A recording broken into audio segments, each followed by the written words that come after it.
Reading from Srimad Bhagavatam, Canto 3, Chapter 24 and Text 39. Mamatmanam swayam jyotihi sarvabhuta guhashayam atmani evatmana vikshya vishokho bhayam ruchasi. Translation and purport by His Divine Grace A.C. Bhaktivedanta Swami Prabhupada. Translation: in your own heart, through your intellect, you will always see me, the Supreme Self-Effulgent Soul, dwelling within the hearts of all living entities. Thus you will achieve the state of eternal life, free from all lamentation and fear. Purport by Sri Prabhupada. People are very anxious to understand the absolute truth in various ways, especially by experiencing the Brahma Jyoti or Brahman effulgence by meditation and by mental speculation. But Kapila Deva uses the word Mam to emphasize that the personality of Godhead is the ultimate feature of the absolute truth.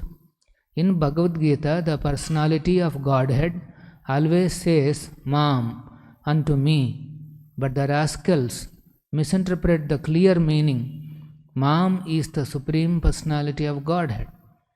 If one can see the Supreme Personality of Godhead as He appears in different incarnations and understand that He has not assumed a material body but is present in His own eternal spiritual form, then one can understand the nature of the personality of Godhead. Since the less intelligent cannot understand this point, it is stressed everywhere again and again. Simply by seeing the form of the Lord as He presents Himself by His own internal potency as Krishna, Rama, Kapila, one can directly see the Brahma Jyoti, because the Brahma Jyoti is no more than the effulgence of His bodily luster.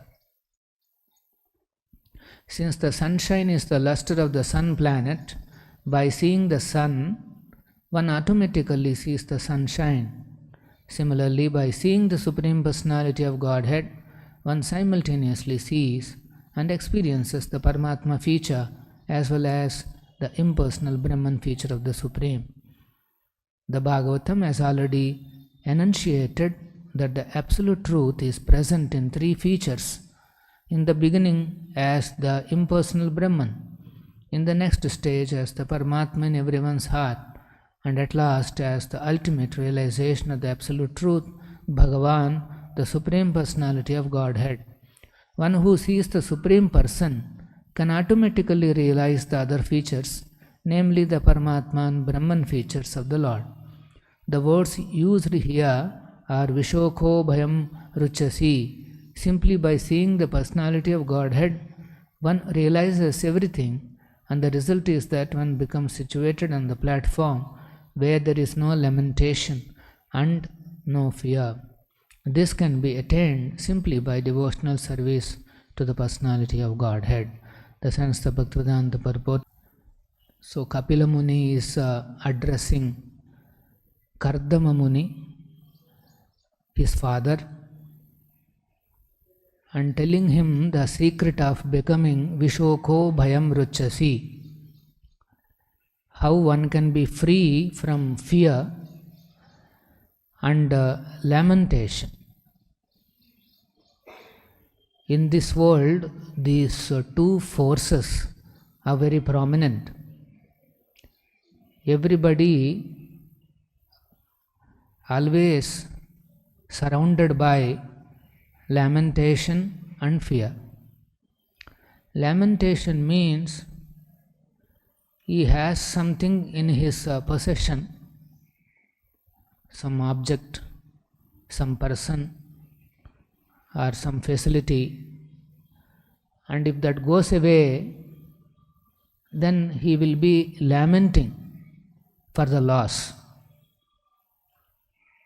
A good example is you have a latest model of mobile, and let us say he goes to the bathroom, suddenly the mobile falls into the sink. That is called lamentation. you will be lamenting for the next weeks and months together. And then bhayam. One more feature of this world is bhaya. Particularly future. What will happen in the future? That is the bhaya. So, Vishoko bhayam ruchasi.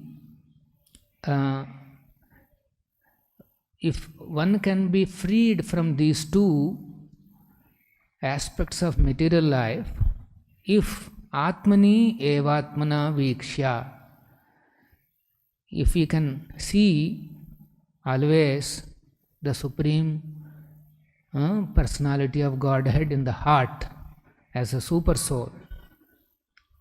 And who is that super soul? Here Kapila Muni is saying, Mam Atmanam Swayam Jyoti.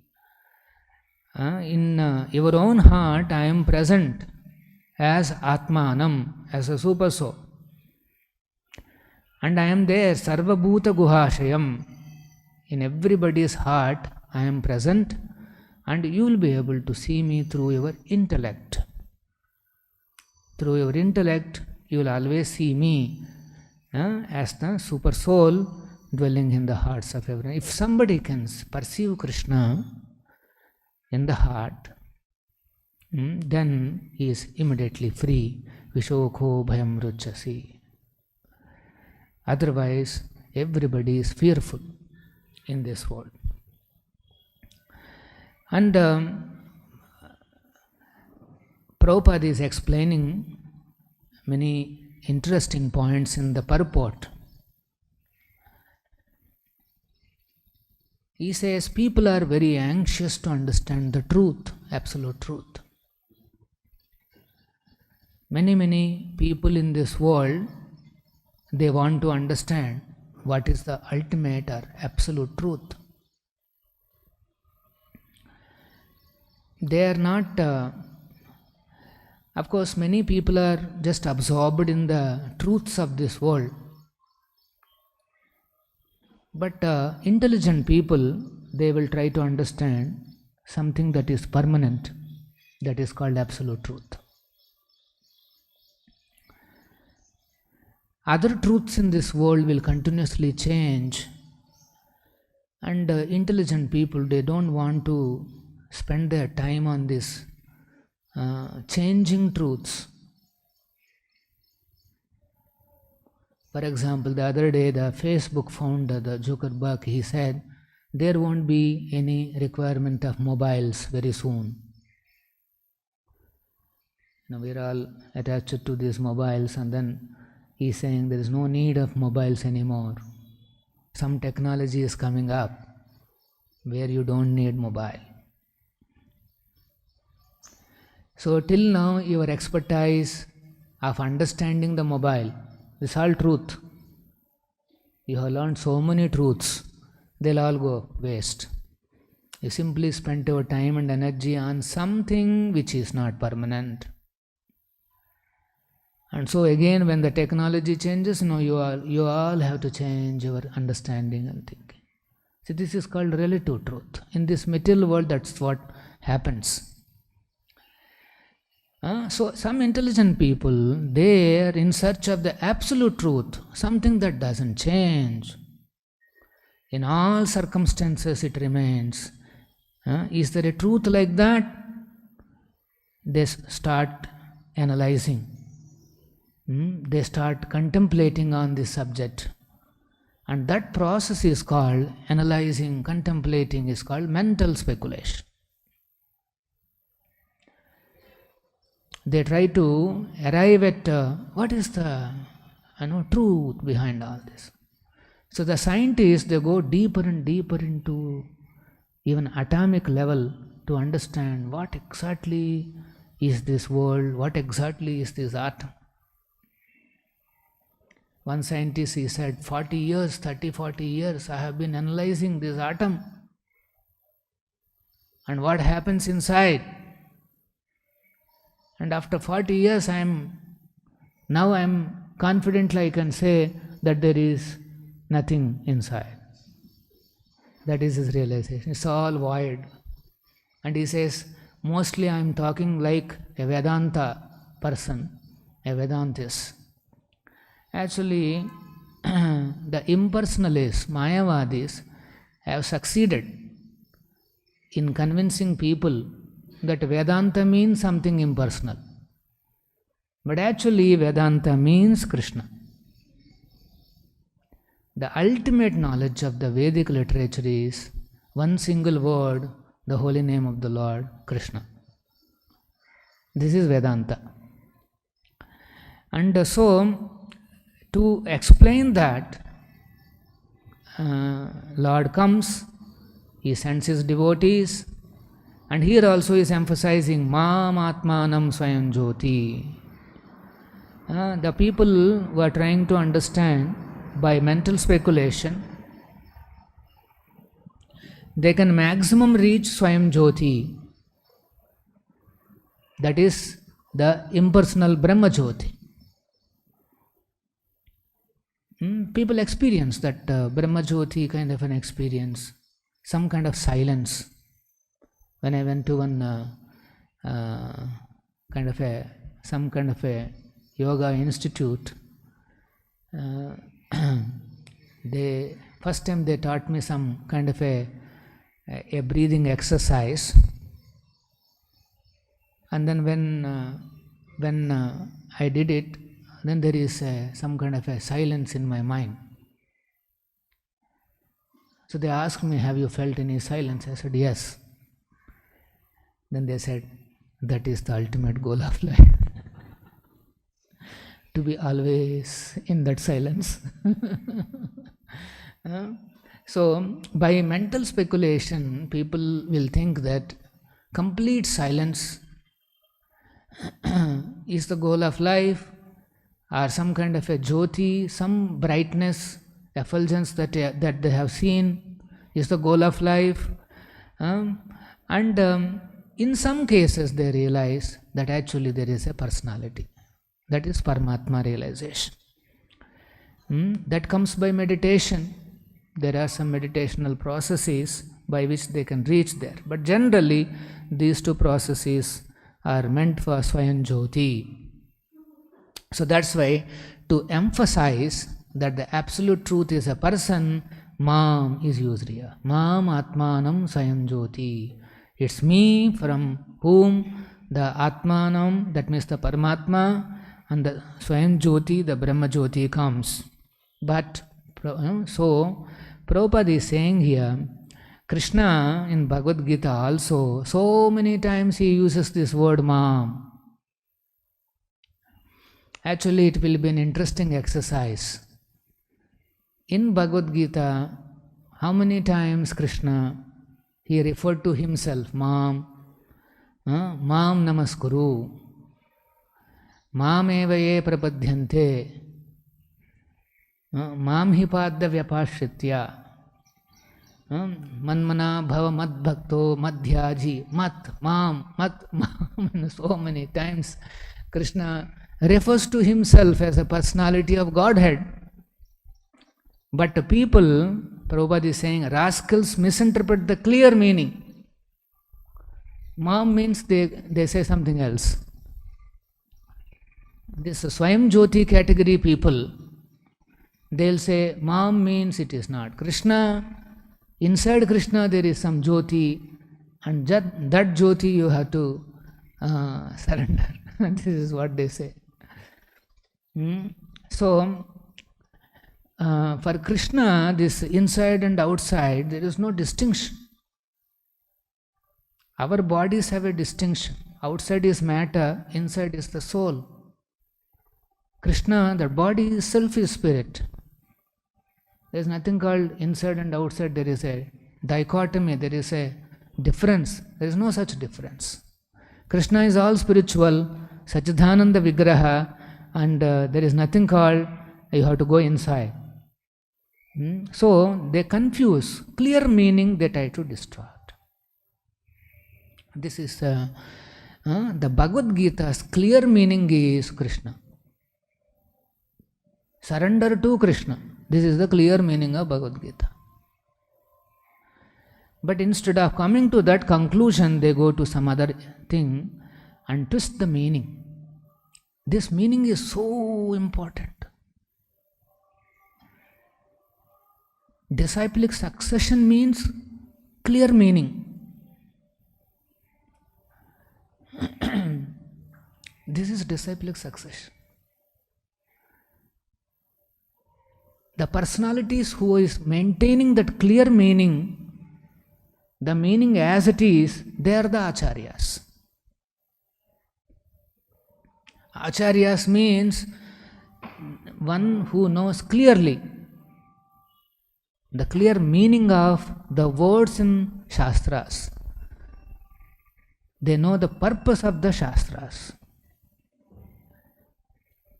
Whoever is maintaining that clear meaning in their understanding, in their actions, in their behavior, they are acharyas. They are Radha Govinda. And as soon as the clear meaning is lost, disciplic succession is lost. You can see the importance of this clear meaning.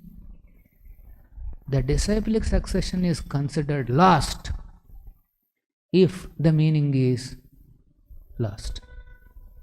If the clear meaning is lost. This is the...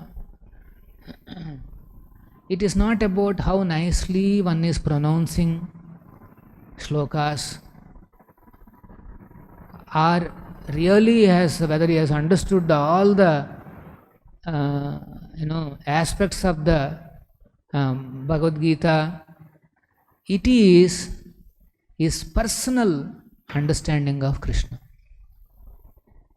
That is the clear meaning of Bhagavad Gita is Krishna, the Supreme Personality of Godhead, is the speaker and one has to surrender unto him. This is the clear meaning. Once Chaitanya Mahaprabhu, he visits Sri Ranga Kshetra in South India. We all know one of the biggest temples. During Chaturmasya, Mahaprabhu spends 4 months there. During that time, one day, he meets one Brahmana who is reading Bhagavad Gita every day without failure, sitting in the temple. And then he is reading on the order of his spiritual master. He used to read all the 700 shlokas every day. And when he is reading, his pronunciation is not up to the mark. He cannot pronounce some Sanskrit words. He kind of doesn't understand those words also sometimes. But nonetheless, he goes on reading. And by seeing him, everybody is making fun. You cannot even pronounce properly. And some people are criticizing him. But then that Brahmana was in ecstasy. When he was reading Bhagavad Gita, he is in great ecstasy. And you can see there is happiness in him. And not only that, when he is reading Bhagavad Gita, there are ecstatic symptoms in his body. Tears are swelling up in the eyes, the hairs are standing on his body, and his voice is trembling, and he is in that ecstasy, he is reading Bhagavad Gita. So Chaitanya Mahaprabhu sees these symptoms in him, he becomes very pleased, and then he approaches the Brahmana and says, how is it that you are in such an ecstatic love? Which portions of Bhagavad Gita are creating this ecstasy in you? Mahaprabhu asks. Then that Brahmana says, actually I do not understand many of these things properly, nor I can pronounce correctly. But my spiritual master told me, that's why I am reading this Bhagavad Gita. When I open this Bhagavad Gita, when I am reading, I remember Krishna as the chariot driver seated in the front of the chariot. The beautiful Lord, blackish personality, the Supreme Personality of Godhead, holding that reins of the chariot. And when I see Arjuna standing behind, And when I remember how Krishna spoke Bhagavad Gita to Arjuna, I feel immense joy in my heart. And then, so when I am reading Bhagavad Gita, I only remember the features of Krishna's, that beautiful form. And that's why I feel so much of happiness. And immediately Chaitanya Mahaprabhu hugs the Brahmana and he says, you have really understood what is Gita Sar. The real meaning of Bhagavad Gita you have understood. In fact, you are an authority on Bhagavad Gita. Chaitanya Mahaprabhu is declaring he is an authority. He doesn't even pronounce properly. So what is that we are learning here? It is not about scholarly pronunciation, scholarly study. Chaitanya Mahaprabhu is Krishna. He recognized this Brahmana as an authority. On what basis? Mostly the Brahmana doesn't even know how to pronounce all these slokas. And in one place Prabhupada says, in fact, he is reading ulta pulta. He doesn't even know which is the proper side of it, because he's an illiterate Brahmana. Doesn't have that education. But then how is it that Chaitanya Mahaprabhu says he is an authority? Because the Lord sees the Bhava. Krishna sees the Bhava. What is happening inside his heart? Is he remembering me? This is what Krishna is looking at. He may be pronouncing very nicely, like some people with a proper meter and a nice tune, they will be chanting all those things. But inside their hearts, if they are thinking of impersonalism, denying Krishna's beautiful form, then Lord is not pleased. Krishna is most pleased if somebody glorifies his form. He is very pleased if his form is recognized. What is the meaning of recognizing his form? One should know that his form is not material. Here Prabhupada is explaining in the purport, if one can see the Supreme Personality of Godhead as he appears in different incarnations, like here, there is one incarnation, Lord has appeared. So if one can see, we can see, that is his mercy, as he appears in different incarnations, and understand that he has not assumed a material body, but he is present in his own eternal spiritual form. You should not think that the deity form or Kapila Deva's form or Krishna form, Ramachandra, they are some material body. No. They are Chidananda, Sachidananda Rupa, eternal spiritual form. Then one can understand the nature of the Supreme Lord. Then we will be able to understand his nature, Krishna's nature. Not easy to understand Krishna's nature. So Krishna is most pleased when his form is recognized. And Brahmana did that. He is only remembering Krishna's form. That blackish personality, and who is accepted the role of a charioteer for his servant and is driving the chariot, is enjoying that. When he remembers that, he is in complete ecstasy. He is not an ordinary personality. He is a pure Brahmana Vaishnava. Prabhupada, in that purport, Prabhupada quotes these interesting statements. Bhaktya Bhagavatam grahyam na buddhya na cha tikaya. One should understand the Bhagavad Gita or Srimad Bhagavatam by hearing them from a real devotee. This is the key. Are you hearing from a real devotee, a pure devotee? One cannot understand them simply by erudite scholarship or sharp intelligence. One will not be able to understand Bhagavad Gita or Bhagavatam by sharp intelligence. Then he quotes one more shloka here. Gita-dhita cha yenapi bhakti bhavena chetasa Veda Shastra Puranani Tena Dhitani Sarvasha. To one who reads the Bhagavad Gita with faith and devotion, essence of Vedic knowledge is revealed. Just with faith and devotion. Bhakti Bhavena. With that Bhava, Bhakti Bhavena, if somebody reads Bhagavad Gita, then the Vedic knowledge, the essence of Vedic knowledge is revealed to him. It's a revelation. Krishna goes by that bhava. Then Prabhupada quotes the famous shloka, Yasya deve para bhakti yatha deve tatha gurau tasyaite katata hi ardha prakashante mahatmana.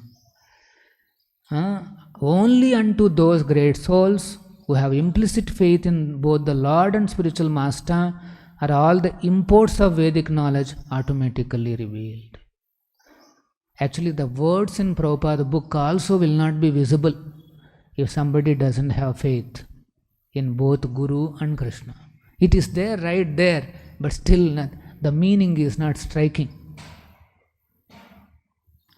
The sentences are there, the same words are there, but it is not. So, if the words have to speak to you, if they have to strike you, then one has to have complete faith in Guru and Krishna. If somebody thinks Prabhupada has made mistakes in Bhagavad Gita and Bhagavatam purports are all in his books, then although he may be reading all these things, nothing will go inside. There is one so-called Guru in opposite camp. His only life's ambition is to change all the books of Prabhupada and correct them grammatically nicely. This is the, a low class ambition. And what is the logic? There are so many mistakes in these books. They all have to be rewritten. And what are those mistakes? Some grammar mistakes, spelling mistakes, or maybe here and there some, few shlokas here and there, some adjustments. Because Prabhupada dictated, there could be some mistakes from the person who is typing. The editors also would have made some mistakes. But Prabhupada accepted this book. He says this is 1972 Bhagavad Gita Macmillan edition. He enjoyed, he relished, he spoke from that book. And then he also mentioned all these purports, whatever he has written in his books, they are all his ecstasies. Like the Brahmana is in ecstasy when he is reading, while writing Prabhupada is in ecstasy. These are the ecstatic purports of Srila Prabhupada. In his ecstasy, he could have told this way, that way also. It's okay. That is the Leela between Guru and Krishna. One should not see material mistakes. One should see the ecstasy Prabhupada is feeling for Krishna, and then by reading those purports, we will also one day develop such ecstatic feelings for the Lord. So in the name of correcting all these things, simply changing Prabhupada books is such a offensive. It's not called service, because his service is never be authorized by Prabhupada. If something has to be called devotional service, if only when it is authorized by his Guru. A devotee should do only authorized service, that which is given in the descending process. Not simply assume that, I have to do this work, this is my life's ambition, and and go on a Maya's trip. So, better is to remain very humble and submissive and completely believe and accept that my Guru cannot make any mistakes. No, we see some odd numbers Like yesterday I was discussing with some bhaktas also. Like King Ugrasena has some trillions of bodyguards. In Bhagavatam it says. Currently only 8 billion population is there. How can one king can have some trillions of bodyguards? A devotee of Prabhupada says, no, I accept this as truth. Don't put your mental speculation into what Prabhupada has written. Accept those sentences as they are. Ultimately what Krishna is saying, he is having faith on my pure devotee Prabhupada. And he is serving me on the direction of given by Prabhupada. Krishna is very happy. Mam Atmanam Swayam Jyoti. He is happy. As a Paramatma also is able to see.